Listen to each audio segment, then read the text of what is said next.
Chers parents, amis et frères dans le combat, vous êtes avec Herman le Patreon. Bienvenue sur notre plateforme, mon cher camarade. N'oubliez pas de vous abonner, cliquez sur le bouton s'abonner, abonnez-vous, mettez un like pour pouvoir décorer la vidéo. On va partir toujours en soutien avec la RDC qui est aujourd'hui victime de sa richesse. La RDC qui est aujourd'hui victime de sa bénédiction naturelle de la part du Dieu le Créateur. La RDC est un pays très riche. Le minerai qu'on appelle le coltan, si je ne me trompe pas, je pense que c'est comme ça qu'on appelle ça, le minerai qui permet à ce que tous les appareils électroniques puissent vivre, surtout les téléphones qu'on appelle les smartphones. Ton téléphone que tu prends pour me regarder, ou la tablette que tu prends pour me regarder, etc., il y a donc RDC dedans. Alors, les rebelles qu'on appelle le M23, ces rebelles-là, ce sont les Congolais, hein, il faut le préciser. Ah oui, ce sont des rebelles congolais. Je pense que le président, le chef, le patron du M23, c'est un Congolais lui-même. Il s'appelle Bertrand quelque chose. J'ai un peu oublié le deuxième nom, mais je pense que son prénom c'est Bertrand. Donc ce sont des Congolais qui se sont rebellés, soi-disant problème ethnique, comme un problème de terre, ou bien l'État, même chose, c'est-à-dire à peu près même chose comme la Côte d'Ivoire au fait. Et ça ne fait que durer et persister. Et vous voyez aujourd'hui, le Rwanda soutient ces groupes rebelles parce que le Rwanda veut prendre des terres. Est-ce que vous savez même que la communauté internationale a dénoncé d'une manière ou d'une autre, parce qu'on ne leur fait pas confiance, le fait que le Rwanda profite de cette guerre-là, de cette crise-là, entre, comment on appelle ça, les soldats congolais, entre le Congo et le M23.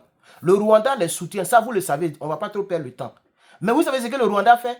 Pendant que les gens sont en train de se bamougou, le Rwanda prend les terres qui ont été conquises par le M23 et le Rwanda commence à exploiter de manière injuste les richesses congolaises. Ce n'est pas normal.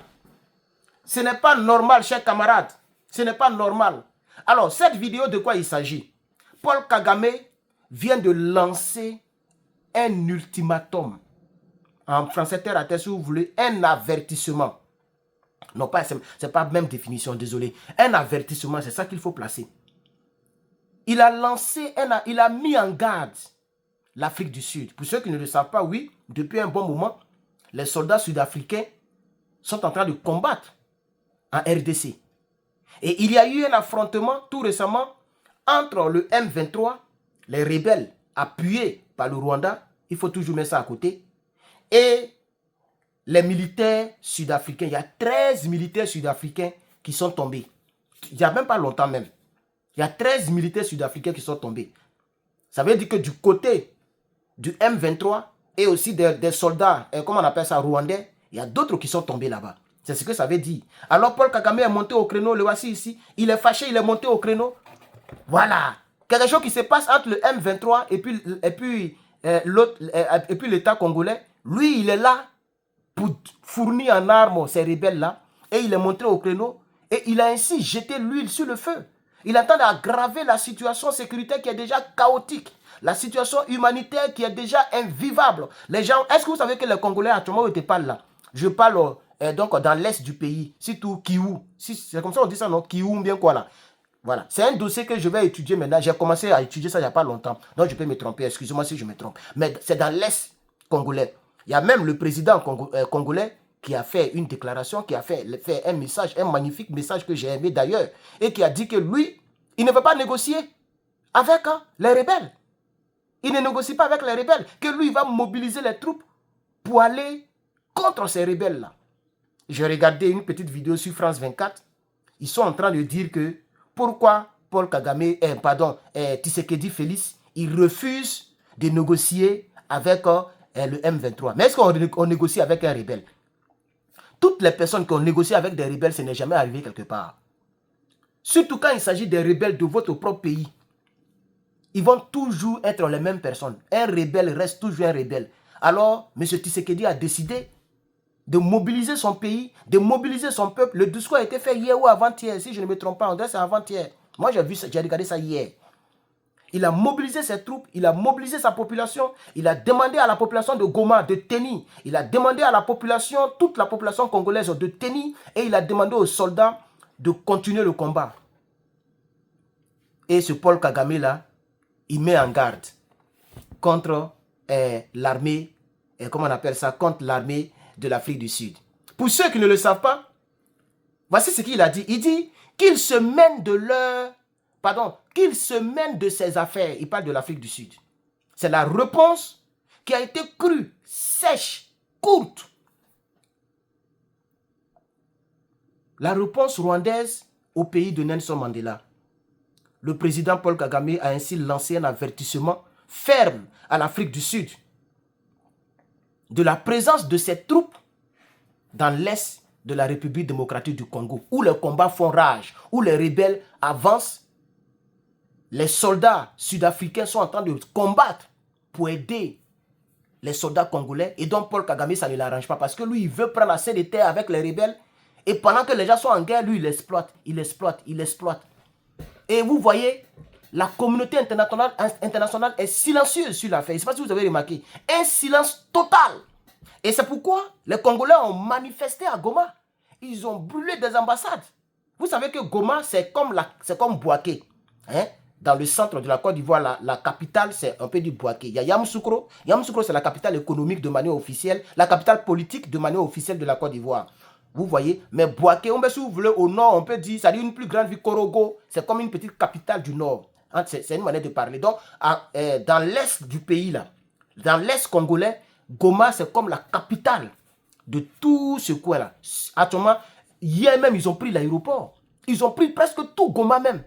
Et ils sont en train de mobiliser, ça dit les Paul Kagame là, ils sont en train de mobiliser les gars là, les rebelles là, à continuer à aller au-delà de Goma. Comme ça, eux maintenant, ils vont prendre maintenant les terres de Goma, c'est-à-dire, ils vont commencer à prendre les positions et puis prendre le territoire. Mais pourquoi? Donc le Congo va-t-il laisser un petit pays? Parce qu'on a comme l'impression que ce n'est même plus le M23 qui combat le Congo. Ce n'est même plus le M23, non. C'est juste le Rwanda qui combat le Congo via le M23. C'est comme la guerre froide. C'est ça la triste réalité. C'est ça la triste réalité. Chers camarades, amis et frères. Et donc le Tutsi, le Tutsi, je ne sais pas comment on prononce, a déclaré jeudi que ses forces n'avaient pas leur place dans cette zone, en proie à des conflits armés, et a affirmé qu'il était prêt à une confrontation si Pretoria persistait dans son engagement militaire. Mais le Tutsi qui est au fond là-bas, toi le Rwanda qui est au fond là-bas, là, au Congo, là, c'est entre le M23 et l'armée congolaise. Toi, ton problème là, il est où? Et toi, tu es prêt à affronter l'Afrique du Sud militairement. Mais le gars là, il est content, hein? Il est content, chers camarades. Je vous lis la déclaration complète. Et voici ce que Paul Kagame a affirmé sur le média X.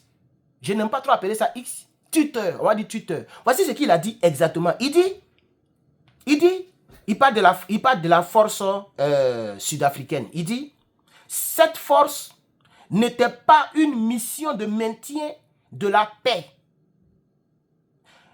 mais bien sûr, une force belligérante engagée dans des opérations offensives pour aider le gouvernement de la RDC à lutter contre son propre peuple. Vous voyez ce qu'il dit? C'est-à-dire qu'il dit, la force de l'Afrique du Sud, là, les militaires sud-africains qui sont venus aider la RDC, leur mission, ce n'était pas de combattre, comment on appelle ça, le M23. Parce que, comme je vous ai dit à l'entame de la vidéo, le M23, mais ce sont des Congolais qui constituent le M23. Donc, Paul Kagame dit, le fait que le Congo, l'armée officielle, l'armée loyaliste, l'armée, bon, on les appelle les FARDC. Donc, les FRDC combattent le M23. Paul Kagame dit que le FRDC est en train de combattre son propre peuple. Mais des gens qui sont en armes, qui tuent, qui machetent, qui pillent, qui brûlent les maisons des gens, qui tuent les villageois. Comment ne voulez-vous pas que le FRDC puisse prendre ses responsabilités? Vous voyez? Et donc il dit que pourquoi l'armée, comment on appelle ça? L'armée de l'Afrique du Sud, ok, combat aux côtés de l'armée congolaise parce que ce n'était pas sa mission première. Et voilà ce qu'il dit. Il dit que sa mission, c'était une force belligérante qui était engagée dans des opérations offensives. Pour la mission, non, pardon, c'était une force qui était là pour maintenir la paix et non pour aider l'État congolais à combattre son propre peuple. Mais quand le M23 qui ont des armes, des machettes, pillent, brûlent, tuent le peuple congolais, ce n'est pas une guerre. C'est une guerre, n'est-ce pas? Pourquoi Paul Kagame dit que les forces sud-africaines ne devraient pas combattre aux côtés de la RDC parce que ce n'était pas leur mission première. Leur mission première, c'était de maintenir la paix. Mais le pays est en guerre. Donc, leur mission, comme c'est de maintenir la paix, est-ce qu'un soldat, là, il est là pour négocier? C'est la guerre. Un soldat, son problème, tout ce qui est dans sa tête, c'est comment il va lancer, comment il va tirer. Et donc, chers camarades, pour ne pas trop vous fatiguer, et la vidéo commence à prendre un peu de plusieurs minutes, c'était un peu pour vous dire que Paul Kagame a lancé un avertissement vraiment rude, cru, à l'Afrique du Sud, à Pretoria. Et il s'est dit que si Pretoria n'arrête pas de soutenir l'armée congolaise, lui, ils vont ouvrir un affrontement direct entre le Rwanda et Pretoria. Je me demande s'il devient toc-toc. Il fait comme s'il ne connaît pas l'Afrique du Sud. Chers camarades, amis et frères, s'il vous plaît, n'oubliez pas de vous abonner, liker la vidéo, surtout partagez la Facebook. Ma page Facebook est morte. Même pour faire 1000 vues, c'est compliqué. Je ne peux plus faire 1000 vues là-bas. C'est morte. Mais je vais toujours insister, je vais poster toujours. Même si une personne a regardé, je posterai. Si tu regardes cette vidéo sur Facebook, il faut la partager s'il te plaît. Il faut la partager dans plusieurs groupes. Il faut liker la vidéo et il faut la commenter. YouTube, c'est pareil. Abonnez-vous. TikTok, c'est pareil. Bon, TikTok, je ne poste pas là-bas comme ça. C'est très rare que je poste. Mais abonnez-vous. Merci beaucoup, chers camarades, d'avoir regardé cette vidéo. C'était Herman le Patriote. Je vous souhaite un très bon jeudi dans la paix de Dieu le Père. Dans la paix de Dieu le Père. On est ensemble, chers camarades.